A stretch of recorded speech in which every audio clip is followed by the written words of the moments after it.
Good morning class.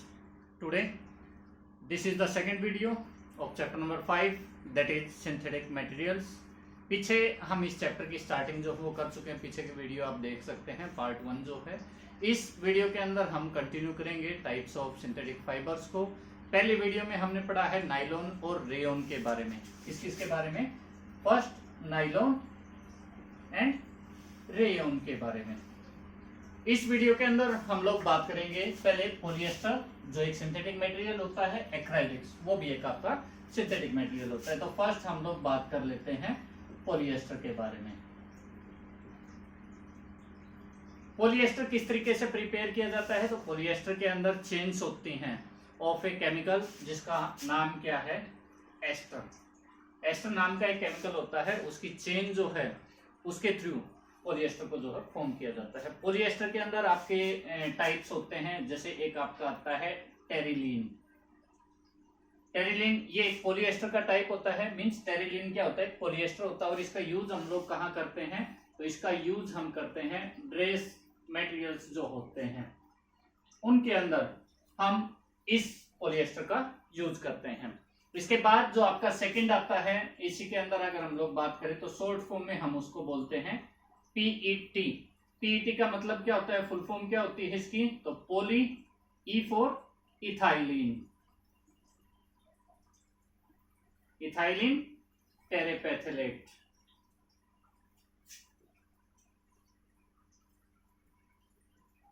ये होता है। अच्छा, टेरिलीन का यूज ड्रेस मटेरियल में था, तो इसका यूज हम लोग कहां करते हैं? तो इसका यूज हम लोग करते हैं वायर्स के अंदर।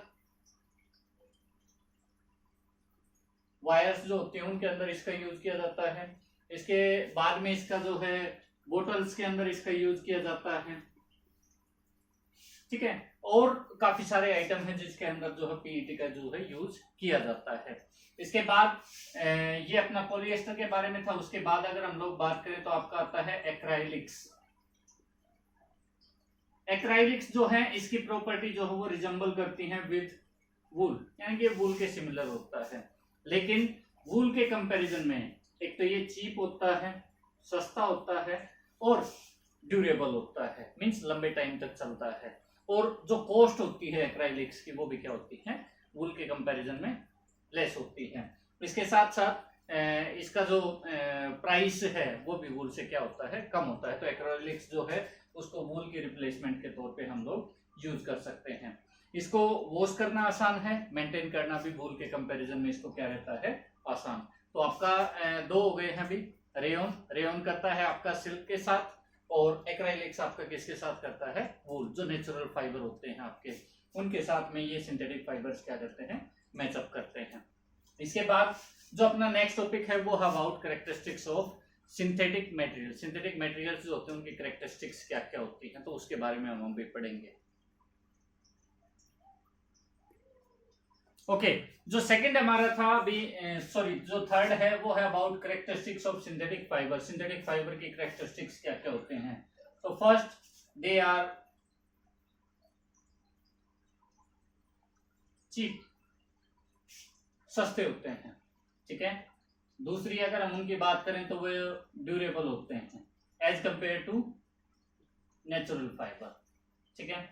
सी, उनको मेंटेन करना आसान है। इसको हम लिख सकते हैं can be easily maintain.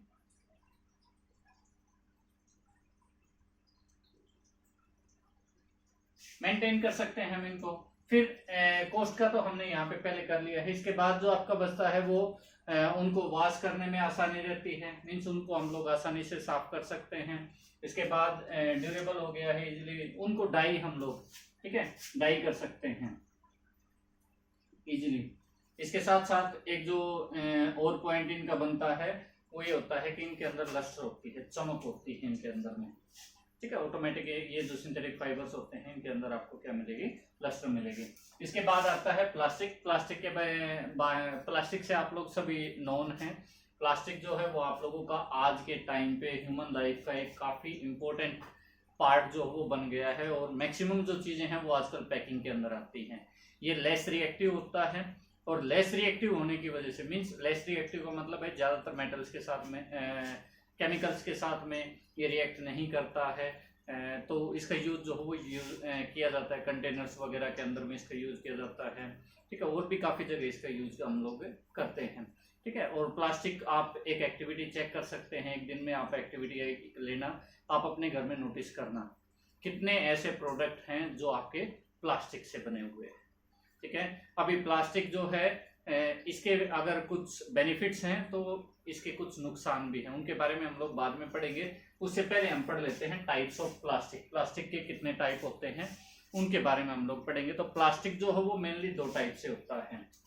First जो है आपका वो है थर्मोसेटिंग प्लास्टिक। दो टाइप हैं, फर्स्ट थर्मोसेटिंग,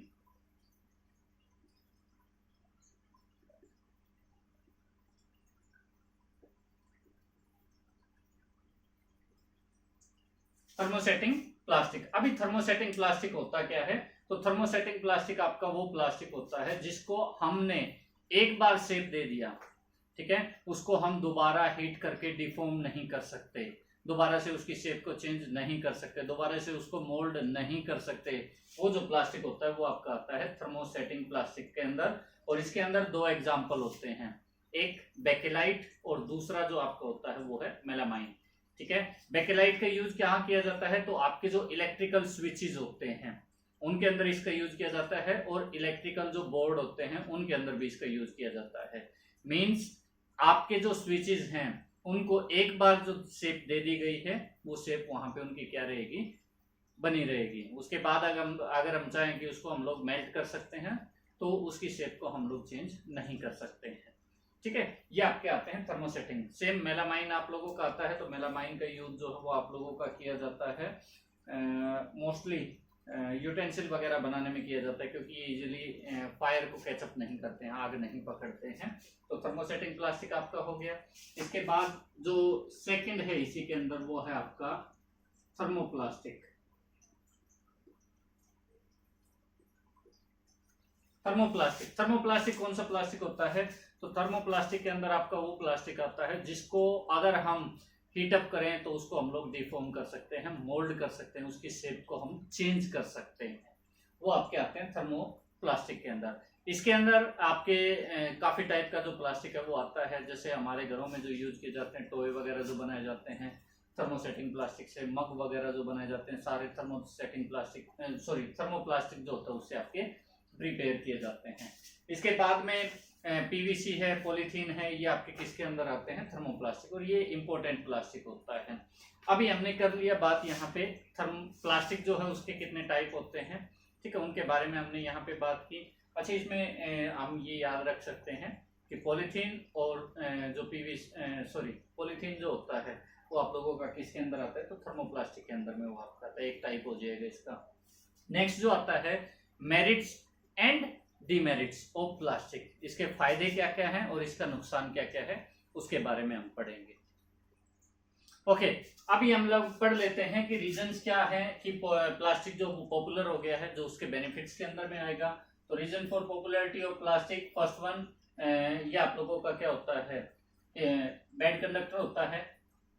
बैड कंडक्टर किसका, ऑफ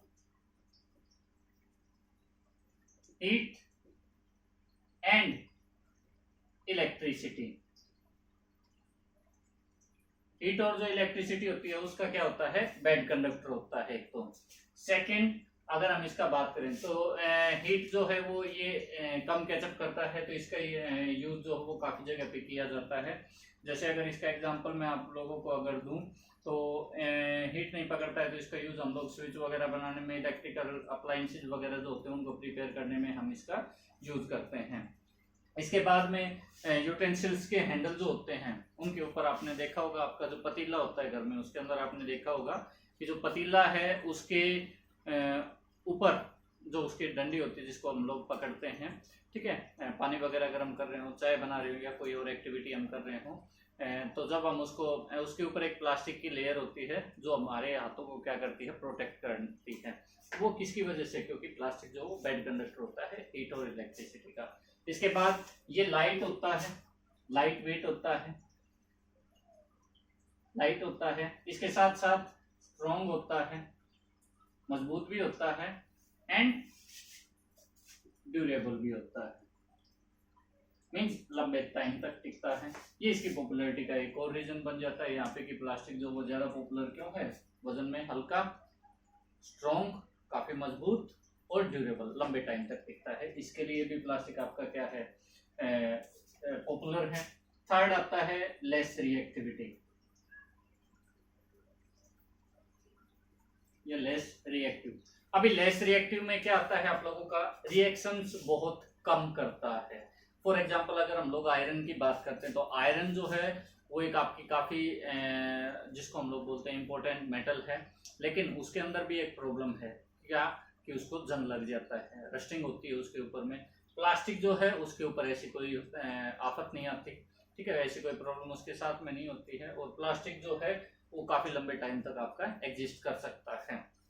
ओके, अभी ये था इसका मेरिट्स, लेकिन यहाँ इसकी डिमेरिट है, और सबसे बड़े इसके लिए जो प्रॉब्लम आती है वो ये है कि इसको हम लोग डिकम्पोज कैसे करें। ये जो लास्ट पॉइंट है ये इसका बेनिफिट भी है और यही इसके लिए नुकसानदायक हो जाता है।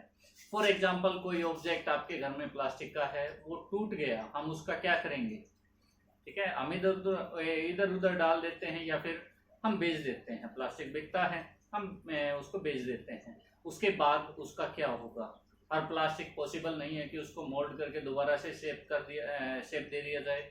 अच्छा, इसको अगर हम खत्म करेंगे जला के तो इससे जो गैसेज निकलती हैं वो काफ़ी ज़्यादा हार्मफुल होती हैं।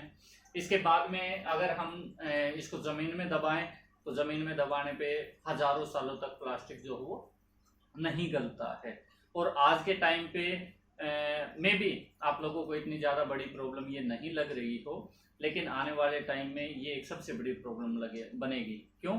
क्योंकि ज़्यादातर कंट्रीज जिनके बॉर्डर सी वगैरह को छूते हैं वो क्या करते हैं कि जो भी कचरा होता है, प्लास्टिक का कचरा जो होता है, उसको सी के अंदर ले जाके डंप कर रहे हैं। वो आज प्रॉब्लम नहीं कर रहा है क्योंकि वो एक छोटे लेवल पे है या फिर उसकी क्वांटिटी आज के टाइम पे कम है, लेकिन प्लास्टिक जो है उसको गलने में टाइम लगता है, डिकम्पोज होने में टाइम लगता है। वो प्रॉब्लम एक टाइम पे अगर उसको स्टॉप नहीं किया गया, कोई मेजर नहीं लिया गया, उसके बारे में नहीं सोचा गया, तो वो आने वाले टाइम में काफ़ी बड़ी प्रॉब्लम जो है क्रिएट कर सकती है। और इसके साथ साथ जो प्रॉब्लम वो आज के टाइम पे क्रिएट कर रही है, तो प्लास्टिक जब हम डाल देते हैं तो उसकी वजह से पानी के अंदर जो जीव रहते हैं वो या तो प्लास्टिक खा लेते हैं या प्लास्टिक की वजह से किसी तरीके से उनकी जो है डेथ वो हो जाती है। ठीक है, प्लास्टिक अगर खाएंगे तो उनकी बॉडी के अंदर डाइजेस्ट तो होगा नहीं, तो उसकी वजह से भी उनकी बॉडी के अंदर प्रॉब्लम होना स्टार्ट हो जाती है। प्लास्टिक की मुश्किल है। अच्छा, ये जो मैंने बताया अभी कि प्लास्टिक डिकम्पोज नहीं होता है, इसी बेसिस पे जो सब्सटेंसेस होते हैं उनको दो टाइप्स में बांटा जाता है।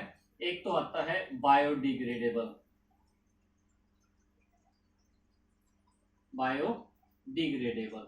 और एक आता है नॉन बायोडिग्रेडेबल।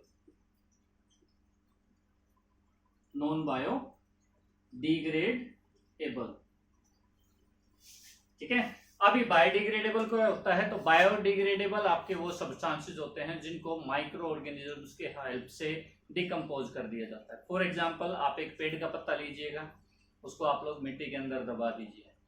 कुछ टाइम के बाद अगर आप ऑब्जर्व करोगे तो आपको वहां पे टाइम मीन्स ये नहीं है कि आप 1 घंटे में चेक करना उसको शुरू कर दो, 1 वीक का टाइम दो, 1.5 वीक का दो 2 वीक्स का दीजिएगा, या फिर आप उसको डेली चेक कीजिएगा। आप लोग ऑब्जर्व करोगे कि वो पत्ता आहिस्ता आहिस्ता क्या होगा, खत्म होगा।